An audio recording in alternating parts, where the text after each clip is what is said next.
Hello' friends, কি খবৰ? সকলো কুশলে আছে নিশ্চয়। আৰু মই লিপিয়ে পুনৰ এবাৰ আপোনালোক সকলোকে মোৰ চেনেলৰ মাজলৈ স্বাগতম জনাইছোঁ। আৰু আজি পুনৰ মোৰ ডায়েৰীত আছে এটি ৰেচিপি। আৰু আজিৰ ৰেচিপিটো হৈছে এবিধ বিশেষ পিঠা। আৰু আজিৰ ৰেচিপিটি মই আপোনালোকৰ বাবে কঢ়িয়াই আনিছোঁ সঁচা, কিন্তু আজিৰ ৰেচিপিবিধ ৰেডি কৰিছে মোৰ মায়ে। গতিকে মোৰ মাৰ হাতৰ পুনৰ এটি ৰেচিপি আপোনালোকৰ মাজলৈ লৈ আহিছোঁ।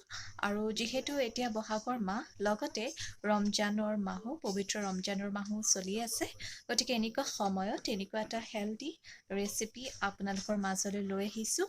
আশা কৰিছোঁ আপোনালোকে আদৰি ল'ব। আৰু কেনেকৈ কি কৰিলোঁ ৰেচিপিটোত, গতিকে আমি পলম নকৰি আগবাঢ়ি যাওঁ ভিডিঅ'টোৰ মাজলৈ। কিন্তু ভিডিঅ'টোৰ মাজলৈ আগবঢ়াৰ আগমুহূৰ্তত আপোনালোকক ক'ব বিচাৰিছোঁ, যদিহে আপোনালোকে মোৰ চেনেলটো ভাল পাইছে চাই, তেতিয়াহ'লে লাইক কৰিব, ছাবস্ক্ৰাইব কৰিব, কমেণ্টত আপোনালোকৰ মতামতসমূহ জনাব। কাৰণ আপোনালোকৰ মতামতসমূহ জানিলে মোৰো ভাল লাগে আৰু উৎসাহ পোৱা যায়। আৰু লগতে বেল বাটনটো প্ৰেছ কৰিব। আৰু যিসকলে আজি প্ৰথমবাৰৰ বাবে মোৰ চেনেলটো ভিজিট কৰিছে, তেওঁলোকেও যেন ছাবস্ক্ৰাইব কৰে। যদিহে ভাল পায় তেতিয়াহ'লে ছাবস্ক্ৰাইব কৰি মোৰ চেনেলটো আৰু শ্বেয়াৰ কৰি দিয়ে। গতিকে আহক আগবাঢ়ি যাওঁ ভিডিঅ'টোৰ মাজলৈ।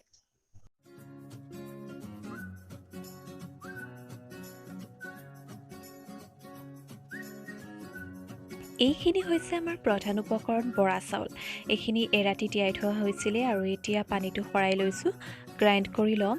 আমাক খুব বেছি মিহি নালাগে, আমি খুদ আকাৰত হোৱাকৈ ইয়াক খুন্দি ল'ম।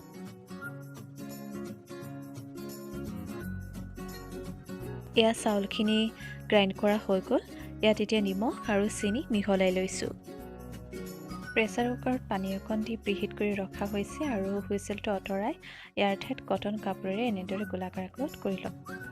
এয়া মায়ে কেইবাটাও গিলাচ পিঠা বনালে, ইতিমধ্যে মুকুতা পিঠা বা গিলাচ পিঠা। ইয়াৰ বাবে লাগিব এনেকুৱা দেখুওৱাৰ ধৰণে এটা কফি গিলাচ বা কাপ আপোনালোকে বজাৰত পাই যাব। এইটো এনেদৰে তলিৰ ফালে ফুটা এটা কৰি ল'ব আৰু ইয়াত আপোনালোকে আমাৰ যিটো চাউলৰ মিশ্ৰণটো ইয়াত ভৰাই দিব। চিন্তা নকৰিব, তলিৰে পৰি নাযায়। সেই ফুটাটোৰে আমি যিটো প্ৰেছাৰ কুকাৰৰ হুইচেল লগা ষ্টেণ্ড, সেই ষ্টেণ্ডডালত এই ফুটাটো তাত সোমাই দিম। আৰু 4 বা 5 মিনিটৰ ভিতৰতে বা কেতিয়াবা তাতকৈ সোনকালেও আমাৰ পিঠাটো ৰেডি হৈ যায়। এই গ্লাছটোৰ ওপৰত এখন ঢাকোন লগাই দিব লাগিব। এয়া এটা পিঠা বহুৱাই দিলোঁ আৰু নেক্সট পিঠাটো ৰেডি কৰি আছে মায়ে। সেইটো পিঠা হোৱাৰ পাছতেই আমি এইটো পিঠা অৰ্থাৎ এই গিলাচটো তাত বহুৱাই দিম। আৰু তাৰ পাছতে আমাৰ আটাইকেইটা মুকুতা পিঠা ৰেডি হৈ যাব। গতিকে চাওক, ইয়াৰ ওপৰতো এখন ঢাকোন বা আমি বাতি ব্যৱহাৰ কৰিছোঁ। আপোনাৰ ওচৰত যদি তেনেকুৱা কিবা থাকে তাক আপুনি লগাই দিব। এইটো আঁতৰাই এইটো দিলোঁ। এইকেইটা আটাইকেইটা আমাৰ মুকুতা পিঠা ৰেডি হৈ গৈছে। একেবাৰে মুকুতাটোৰ দৰে জিলিকি আছে, নহয়নে বাৰু? খুব সুন্দৰ গিলাচৰ আকৃতিটোও লৈ লৈছে। গতিকে অসমীয়া মানুহ যিহেতু পিঠা খাই ভাল পাওঁ, কম সময়তে যিকোনো সময়তে আমি এনেদৰে মুকুতা পিঠা জুতি ল'ব পাৰোঁ। গতিকে বন্ধুবৰ্গ, এয়া আছিল আজিৰ ভিডিঅ'টো। মুকুতা পিঠা আপোনালোকৰ মাজলৈ লৈ আহিলোঁ। আশা কৰিছোঁ আপোনালোকে চাই ভাল পালে বুলি। আৰু যদি ভাল পাইছে কমেণ্টত জনাব আপোনালোকৰ মতামতসমূহ, মোৰো ভাল লাগিব। লাইক কৰিব আৰু ছাবস্ক্ৰাইব কৰিব মোৰ চেনেলটো। আপোনালোকৰ বন্ধুবৰ্গৰ মাজত শ্বেয়াৰ কৰিব আৰু মোৰ ন'টিফিকেশ্যনবোৰ পাই থাকিবৰ বাবে বেল বাটনটো প্ৰেছ কৰিব।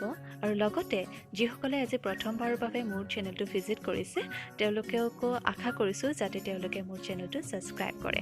পুনৰ নতুন ভিডিঅ'লৈ আপোনালোকৰ ওচৰলৈ আহিম। আজিলৈ ধন্যবাদ।